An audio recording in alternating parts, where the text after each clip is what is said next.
Ashabul Kahfi, Ashabul Ukhdud, Nabi Adam, Nabi Nuh, Nabi Lut, Nabi Musa, Nabi Ibrahim, sampai tentang sahabat Rasulullah SAW, bagaimana mereka di perang Badar, perang Khandaq, perang Uhud, perang Hunain, dan seterusnya. Dan ada personal tentang Luqman, dia pribadi personal. Bagaimana? Apakah dia seorang nabi? Khilaf para ulama. Dzulqarnain, khilaf para ulama. Apakah Dzulqarnain nabi atau orang soleh? Khilaf. Tapi dia pribadi, nama orang gitu. Ya, baik. Jadi sepertiga terakhir daripada isi Al-Quran adalah kisah tentang orang yang Allah cintai dan kisah orang dan kelompok yang Allah benci. Nah, kisah itu sendiri, kisah di Al-Quran, kisah yang paling valid. Tidak ada kisah yang paling valid daripada kisah yang ada di Al-Quran. Kalau yang ada di hadis bisa lemah. Perlu dicek lagi ke kesahihan riwayatnya. Meskipun para ulama mengatakan dalam ilmu tarikh, dalam ilmu sirah, jangan terlalu ketat menyeleksi riwayat, karena kalau diseleksi betul-betul diseleksi ketat riwayat dalam bab sirah, akan banyak sekali kisah-kisah yang habis. Contoh misalnya tentang Thala al-Badru alaina, bagaimana Rasul ketika sampai di Madinah disambut dengan syair, ya, Thala al-Badru alaina min thaniyatil wada waj'a, ya, dan seterusnya, ya, wajib syukru alaina. Apakah ini riwayat sahih atau tidak? Khilaf para ulama. Kalau memang itu lemah, maka ulama tidak menafikan itu riwayat. Listinad, supaya memperkaya khazanah keilmuan dalam data dalam ilmu sirah atau tentang perjalanan hidup Nabi Muhammad SAW. Nah, kisah yang paling valid, kisah terbaik, kisah yang paling banyak manfaat. Makanya kalau cerita itu jangan banyak cerita tentang terkini, sekali-kali aja. Ya, cerita tentang selebriti, cerita tentang tokoh, cerita itu supaya memberi banyak pelajaran. Ceritakan yang ada di Al-Quran. Allah Jalla mengatakan bahwa kisah Al-Quran itu banyak manfaatnya. Allah katakan surah Yunus ayat 11. Wa laqad kana fi qasasihim ibratul liulil albab. Ya, pada kisah-kisah mereka orang-orang terdahulu itu banyak sekali pelajaran bagi orang-orang yang berakal. Baik, kisah-kisah yang di Al-Quran macamnya seperti apa? Apa saja ininya, jenis-jenisnya? Ada beberapa macam kisah di Al-Quran. Yang pertama, kisah tentang Nabi dan Rasul. Bagaimana mereka dengan orang-orang beriman, dan bagaimana mereka ketika bersama orang-orang kafir. Misalnya kata Nabi Musa dengan Firaun, ya.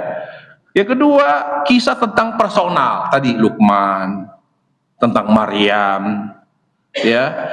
Atau kisah tentang kelompok, Ashabul Fil, Ashabul Ukhdud, Ashabul Kahfi, orang-orang yang, ya, tentang kisah Gua Kahfi, itu kan kelompok, beberapa orang.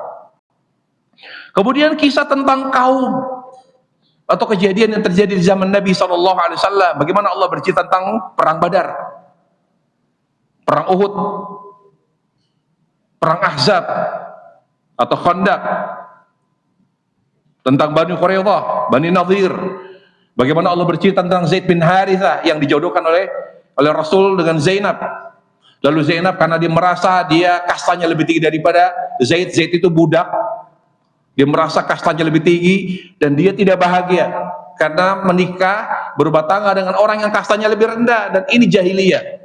Tapi Zainab mau dinikahkan dengan Zaid karena dijodohkan Rasulullah SAW. Bersekian lama dia tidak bahagia dan Zaid merasa dia tidak dianggap sebagai suami. Akhirnya dia sadar, dia tahu diri, kemudian dia, ya, menceraikan Zainab. Akhirnya setelah diceraikan oleh Zainab atau diceraikan oleh Zainab, Allah Jalla wa Ala setelah menghabis masa iddah Zainab, Allah perintahkan Rasulullah SAW menikahi Zainab. Makanya Zainab berkata kepada seluruh istri Nabi SAW, kalian dinikahkan oleh makhluk dengan Rasulullah SAW, sedangkan yang menikahkan saya dengan Rasulullah. Ya, Karena Allah katakan wa zawwajtu falamma qadha Zaidun minha wa tara zawwatnakaha. Setelah habis masa iddahmu dari pernikahan dengan Zaid, setelah habis masa iddah, aku nikahkan kamu ya Muhammad dengan Zainab. Jadi menikahkan siapa Zainab dengan Rasul? Allahu Rabbul Alamin. Ini dalil para jemaah. Menikahkan itu mudah. Nggak ada itu tradisi saja sebetulnya.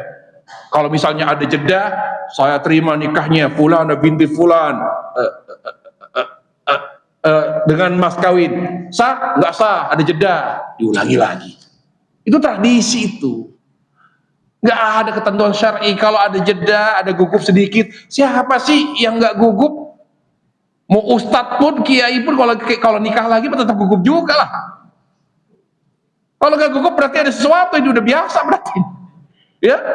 Atau mungkin kita pura-pura gugup supaya, sok-sok polos gitu. Padahal udah biasa.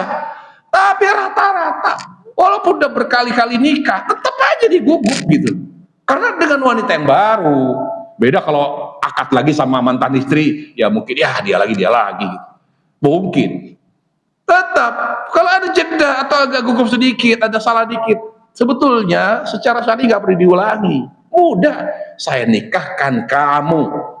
Ada pun menyebut nama mas kawin, sebetulnya itu juga tradisi. Buktinya di ayat tidak disebutkan tuh. Saya nikahkan kamu dengannya. Apa mas kawin disebut? Enggak, tapi tradisi lagi. Jadi begitu ya. Kalau nggak sah karena tradisi mahar nggak disebut. Lah ini di ayat ini nggak disebutkan mahar kok. Sebetulnya saya nikahkan kamu dengan fulana binti fulan, selesai. Lalu terima, disambut dengan qabul. Saya terima nikahnya fulana binti fulan, selesai. Di situ sah. Jadi mudahkan nikah itu, karena zina sekarang luar biasa. Mudahkan, yassiru wala tu'assiru. Kemudian apa lagi? Ya, kisah Abu Lahab pribadi juga. Apa hikmahnya para jemaah? Allah hadirkan kisah berulang-ulang. Banyak sekali hikmahnya, manfaat yang pelajaran bisa kita ambil. Yang pertama, hikmah yang bisa kita petik dari kisah-kisah itu. Bayanu hikmatillahi ta'ala fima tadammanatu hadhil qisas. Banyak sekali hikmah yang kita petik. Oh, hikmahnya begini, hikmahnya begini. Kalau kita mempelajarinya, merenunginya. Yang kedua, bayani adlis ta'ala bi'uqubatil mukadzibin. Allah ingin jelaskan betapa Allah ingin tegakkan keadilan kepada orang-orang yang zalim. Bagaimana Allah hancurkan Firaun, Allah hancurkan Qarun, Allah hancurkan iblis, Allah hancurkan semuanya, ujungnya tragis. Orang-orang yang zalim. Yang ketiga, bayan fadlihi ta'ala bimathubatil mu'minin. Bagaimana Allah memberikan rahmat dan karunia yang begitu besar kepada orang mukmin yang sabar. Orang sabar itu akhirnya indah. Orang beriman itu walaupun penuh dengan cobaan, penuh dengan lika-liku dalam hidupnya, banyak sekali cobaan, musibah, berat dalam hidupnya, tapi Allah dengan rahmatnya mengakhiri hidup mereka dengan indah. Kemudian tasriyatun Nabi sallallahu alaihi wasallam amma asabahu minal mukadzibinilah, hiburan. Kita ini kalau sedang berpegang teguh dengan kebenaran, jadi orang baik, lalu banyak sekali hal-hal yang membuat kita sedih, baca Quran, baca kisahnya aja. Karena kisah-kisah di Al-Quran itu memberikan hiburan.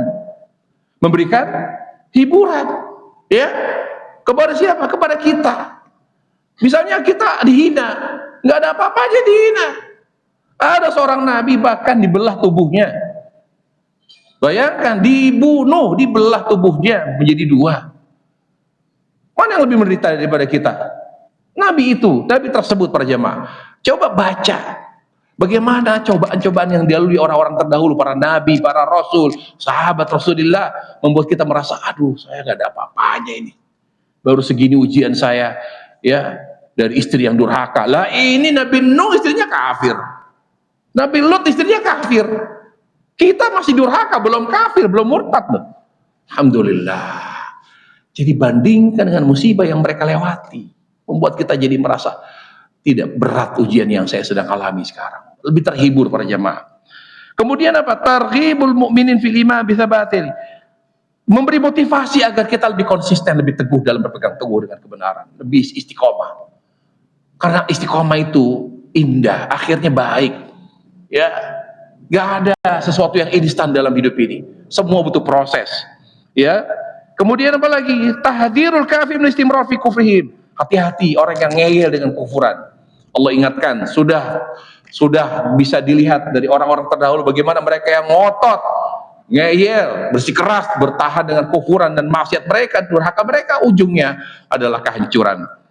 Kemudian isbatu risalatin Nabi sallallahu alaihi wasallam. Jadi menetapkan bahwa Nabi itu seorang Rasul, bukan bohong, tidak mengada-ngada. Itu beberapa hikmah dan manfaat kisah yang ada di dalam Al-Quran. Baik, pelajaran bisa kita ambil dari beberapa ayat ini. Ya, yang pertama, kenapa disebut Musa? Dan Musa alaihissalam Nabi yang sering disebut kisahnya di Al-Quran, berulang-ulang. Ya, kenapa? Dia sering disebut kisahnya berulang-ulang dalam penyajian yang berbeda-beda. Ya, di Al-Baqarah ada, di surah ini ada, surah sering berulang. Kenapa? Yang pertama, karena beliau salah seorang nabi pilihan, nabi terbaik, ulul azm. Kemudian yang kedua, karena dia nabi orang Yahudi. Di masa Nabi SAW, orang Yahudi itu banyak yang tinggal di Madinah. Dan mereka adalah orang yang paling menentang dakwah Rasul. Susah masuk Islamnya. Paling susah, paling geger. Paling keras kepala. Karena mereka merasa lebih tinggi, lebih mulia daripada orang-orang Arab. Mereka lebih merasa mereka itu lebih tinggi kastanya, lebih mulia daripada orang Arab. Jadi berat bagi mereka untuk masuk Islam. Karena bagi mereka, kok saya masuk Islam? Kok kamu masuk Islam? Kamu siapa? Kamu tuh di bawah saya secara derajat, secara kasta. Sulit. Makanya Allah Jalla wa'ala menyebutkan kisah Nabi Musa untuk menunjukkan bahwa apa yang dibawa oleh Nabi Muhammad SAW, agama dan risalah, itu mirip seperti risalah yang dibawa Nabi Musa, sama. Bahkan semua yang ada di Taurat ada di Al-Quran. Bahkan lebih dari itu. Makanya Al-Quran disebut muhaimin, mencakup seluruh kebaikan yang ada di Taurat, di Injil, di Zabur, di Suhuf Ibrahim. Apa alasan mereka untuk menolak mengikuti Islam? Ya, semua data tentang Musa itu Rasul punya. Sehingga Nabi atau orang Yahudi tidak ada celah untuk mengelak. Tidak ada alasan untuk menolak. Nggak ada alasan loh. Kau tahu tentang Musa Nabi kami? Kau tahu? Oh berarti benar di Al-Quran. Itu sebabnya mengapa kisah Nabi Musa disebut yang paling banyak di Al-Quran. Ingat itu. Kemudian Allah katakan, idnada rabbuhu. Karena yang manggil Allah wal fa'il. Idnadahu rabbuhu bilwadil muqaddasi tuwa. Ketika Allah memanggil Nabi Musa, memanggil dengan apa? Dengan suara. Berarti Allah bisa bicara dan bersuara.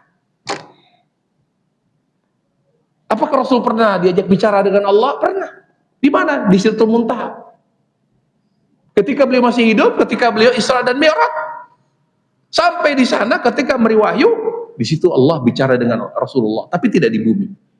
Yang bicara dengan Allah di bumi hanya Nabi Musa. Makanya Nabi Musa diberi julukan apa? Kalimullah. Satu-satunya nabi yang diajak bicara oleh Allah di mana? Di bumi. Tapi Nabi Musa minta lebih dari itu. Ya Allah, kalau saya dengar suaramu, tolong dong saya minta perlihatkan wujud aslimu ya Allah. Saya mau lihat engkau itu seperti apa.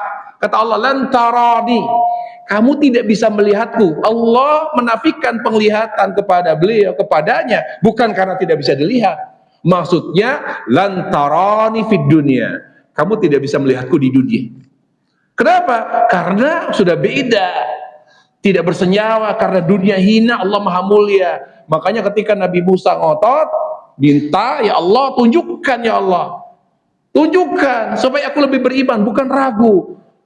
Apa kata Allah? Unzur ila jabal fa in istaqarra makana fa sawfa tara. Coba kamu lihat ya gunung ya, perhatikan gunung. Kalau dia tidak bergoncang keras, kamu bisa melihat aku. Pada saat Allah akan menampakkan wujud aslinya, memperlihatkan zatnya, itu bumi termasuk gunung tidak kuat menerima kemuliaan Allah dan keagungannya sampai bergoncang, dan Nabi Musa pun terhempas sampai pingsan. Setelah dia sadar, ya Allah, saya adalah orang yang paling pertama kali masuk Islam, saya adalah muslim yang pertama, ana awal muslimin. Karena nggak mungkin Allah terlihat di dunia, dunia maha hina, Allah maha mulia. Kapan Allah bisa dilihat? Di akhirat. Ya. Nah, di sini kata Syekhul Islam Taimiyah, sifat Allah berarti ada dua. Ada sifat zat, sifat yang terkait dengan zat Allah. Ada sifat fi'liyah, ada sifat apa? Perbuatannya Allah. Apa bedanya kata Syekhul Islam Taimiyah? Perhatikan, sifat zat itu seperti wajah, tangan, kaki, mata, itu sifat zat. Memang Allah punya tangan? Lah iya ada, karena Allah yang bilang Allah punya tangan. Memang Allah punya wajah? Memang ada, Allah yang menyebut Allah punya wajah. Allah punya kaki? Ada. Dalam hadis Rasul menyebutkan ketika Jahannam mengatakan, tambah lagi ya Allah, saya belum kenyang, saya belum kenyang, tambah lagi, dilempar manusia, belum lagi puas, belum kenyang, tambah lagi. Akhirnya ketika neraka jahanam selalu berteriak-teriak minta tambah supaya dia kenyang, lalu Allah turunkan kakinya yang maha agung, maha sempurna ke jahanam. Lalu jahanam setelah Allah menempatkan kaki di neraka jahanam, lalu neraka jahanam mengatakan, qattun, cukup ya Allah, cukup, saya kenyang, cukup, jangan lagi dilempar apapun ke dalamku ya Allah, cukup, aku sudah kenyang. Bagaimana kaki Allah? Kok bisa kaki Allah neraka jahanam? Hanya Allah yang tahu. Ingat, kewajiban kita bukan membayangkan, kewajiban kita beriman, karena Allah mengabarkan bahwa Allah punya kaki, Allah dan Rasulnya mengabarkan Allah punya wajah. Tapi jangan dibayangkan kaki Allah seperti kaki kita. Makanya kata Syekh Islam, kalau Anda membayangkan seperti itu, sekarang saya tanya, kata beliau, binatang punya kaki nggak? King Kong punya kaki nggak? Orang utan punya kaki nggak? Mau nggak orang utan, kaki orang utan sama dengan kaki Anda disamakan? Nggak mau kan? Sama-sama kaki. Orang utan punya kaki, orang utan punya tangan. Mau nggak tangan Anda, kaki Anda disamakan dengan kaki di tangan orang utan? Nggak mau kan? Berarti orang utan punya kaki dan tangan sesuai dengan kapasitasnya sebagai hewan. Kita punya kaki dan tangan sesuai dengan kapasitas sebagai manusia. Allah juga begitu. Allah punya tangan dan kaki yang sesuai dengan keagungannya. Jadi kita nggak usah bayangin kaki Allah seperti apa, wajah seperti apa. Sabar, beriman, beramal soleh sampai kita bertemu Allah di surga, insya Allah. Kita bisa melihat bagaimana Allah Jalla wa'ala wajahnya seperti apa, yang merupakan kenikmatan terbesar melebihi kenikmatan surga Allahu Tabaraka wa Ta'ala. Nah, apa perbedaan sifat zat dan sifat perbuatan? Kata Syekhul Islam, perhatikan, sifat zat tidak terkait dengan kehendak Allah. Gak ada kaitan dengan kehendak Allah. Gak ada. Kalau Allah berkehendak berwajah, kalau Allah kehendaki tidak punya wajah, gak ada. Tangan, dari awal azali sampai sekarang Allah punya tangan. Jadi sifat zat adalah sifat yang tidak berkaitan dengan kehendak. Tolong itu diingat ya, dicatat. Sifat perbuatan seperti tertawa, terheran-heran, ajab rabbuk, ajab rabbuna, turun ke langit dunia dan lain sebagainya, itu adalah sifat perbuatan. Sifat perbuatan itu, kata Syekhul Islam Taimiyah, adalah sifat yang berkaitan dengan kehendak. Bicara, kalau Allah berkehendak, Allah bicara. Kalau Allah berkehendak, Allah tidak bicara. Tertawa, terheran-heran, turun, semua. Itu kembali kepada kehendak Allah Tabaraka wa Ta'ala. Itu bedanya sifat dan sifat perbuatan. Kamu dikatakan, idhab ila fir'auna innahu tagha. Pergilah kamu Firaun, karena dia telah melampaui batas.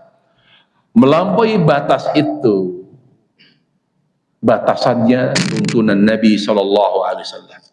Kapan seorang dikategorikan melampaui batas? Ketika dia melampaui tuntunan Nabi SAW. Pelakunya disebut apa? Disebut taghut. Taghut itu artinya ziyadah, melampaui, melebihi, itu namanya taghut. Makanya para ulama ketika mendefinisikan taghut, diantaranya adalah Ibnu Qayyim rahimahullah. Apa itu taghut?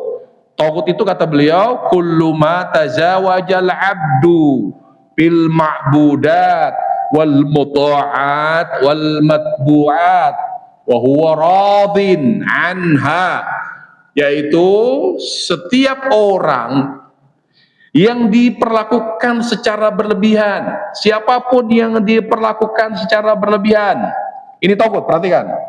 Jadi juga harus orang tagut pemerintah tagut. Apa tagut artinya? Dia nggak ngerti tagut itu apa. Main tagut-tagutin aja pemerintah. Presiden tagut. Anda tahu tagut itu apa? Nggak ngerti. Pokoknya tagut. Oh pokoknya. Nggak bisa. Apa alasan ilmiahnya? Argumennya apa Anda mengatakan tagut? Kalau nggak tahu jangan ngomong. Tagut itu banyak tafsirnya. Umar Khattab menafsirkan dukun. Ada ulama lain mengatakan syaitan. Tapi kata beliau, kata Ibnu Qayyim, singkatnya begini. Tagut itu segala, setiap orang, setiap pihak yang disikapi secara berlebihan dalam hal ibadah, ketaatan, dan taklid. Dan dia ridho untuk diperlakukan secara berlebihan. Jadi ada 4 instrumen. Pertama, ya, apa? Disikapi berlebihan dalam hal apa? Ibadah. Disunyut, sungkem begini, sungkem, ya, orang ruku, sujud, dicium kakinya, dia ridho tagut. Makanya kita nggak boleh nyium kaki ibu kita, nggak boleh. Sujud itu hanya milik Allah. Mu'adz bin Jabal mau sujud kepada Rasulullah. Kalau logika mengatakan yang berhak untuk kita sujudi Rasul daripada ibu kita. Rasul melarang. Apa kata Nabi alaihissalam? La amartu ahadan li ayyasjuda li ahadin la amartu imra'atan tasjuda li zawjiha ila haqqiha. Kalau saya boleh memerintahkan orang untuk sujud, bukan kepada saya, tapi suami, ya, istri itu harus sujud kepada suami karena besar hak suami atas istri. Tapi tetap nggak boleh. Karena sujud itu kata Nabi alaihissalam hak khususnya Allah. Ya, itu. Kalau kita sama orang tua, misalnya sama orang yang kita tokohkan, sampai nunduk-nunduk, sujud, itu tidak boleh. Kalau dia ridho, itu tagut. Fil muta'at, perintah. Semua perintahnya kita patuhi, walaupun perintahnya maksiat, perintahnya haram, perintahnya salah, kita ikuti.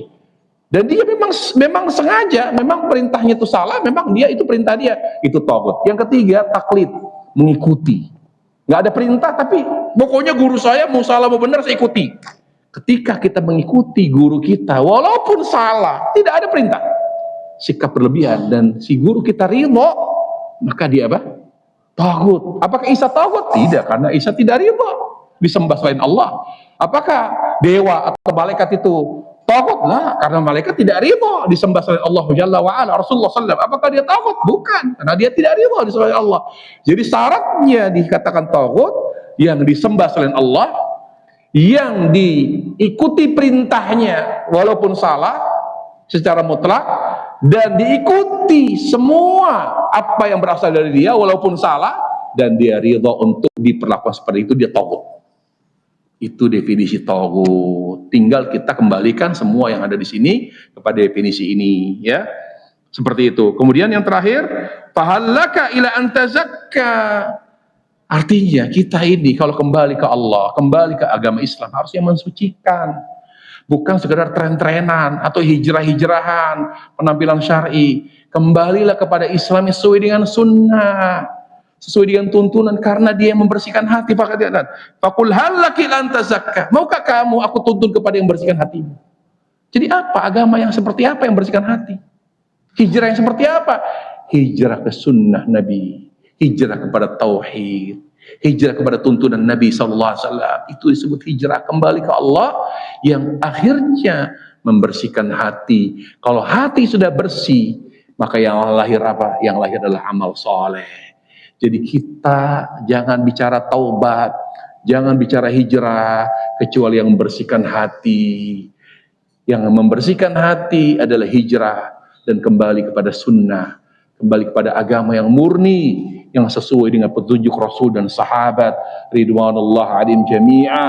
Dan itulah yang digaungkan oleh Syekhul Islam Taimiyah, Ibnu Qayyim, Ibnu Rajab, Ibnu Katsir, Al-Imam Zahabi, sampai Syekh Muhammad Al-Wahhab yang dijuluki sebagai mujaddid, sebagai pembaharu. Itu yang mereka gaungkan. kembali kepada Islam yang murni, kepada tuntunan Nabi SAW sahabat. Kenapa? Karena agama yang seperti itu yang mensucikan hati, ia melahirkan apa? Amal soleh.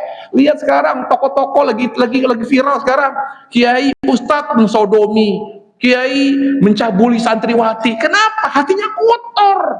Dia tokoh agama, kiai, ustadz, tapi hatinya kotor. Mungkin dia terlanjur terkenal sebagai kiai, sebagai pengasuh pesantren, tapi hatinya kotor. Kenapa? Karena ilmu agama yang dia terima, yang dia serap, tidak sesuai dengan tuntunan Nabi SAW. Makanya amalnya tidak soleh, tapi salah. Bukan soleh, tapi amal yang salah. Bahkan nggak ngaku, udah ditanya oleh penyidik, saya nggak mengaku, baru di pressing abis baru dia ngaku. Sekian santri, bayangkan, kenyang banget itu, 50 santriwati, saya aja baru 1, 50, bayangin, la haula wala quwata illa billah. Mungkin kurang kenyang dia itu, tapi dia nggak sadar dampaknya kepada masyarakat seperti apa. Mereka tidak tahu ini kiai benar apa gak benar. Yang disalahkan masyarakat apa? Islam yang tercoreng, yang buruk itu Islam. Oh begini tokoh Islam. Akhirnya apa? Di luar Islam tambah benci, tambah menjauh dari Islam gara-gara tokoh-tokohnya jadi oknum seperti ini. Allahul musta'an. Kembalilah kepada agama yang mensucikan hati, yaitu kembali kepada tuntunan Nabi SAW. Pada akhirnya amal yang kita amalkan adalah amal yang soleh. Demikian kajian kita pada hari ini, mudah-mudahan bermanfaat. Wassallallahu sallam mubarak Muhammad wa ala alihi wa sahbihi wasallam. Walhamdulillahi rabbil alamin. Subhanallah bihamdik, asyhadu an la ilaha illa anta, astaghfirullahaladzim. Assalamualaikum warahmatullahi wabarakatuh.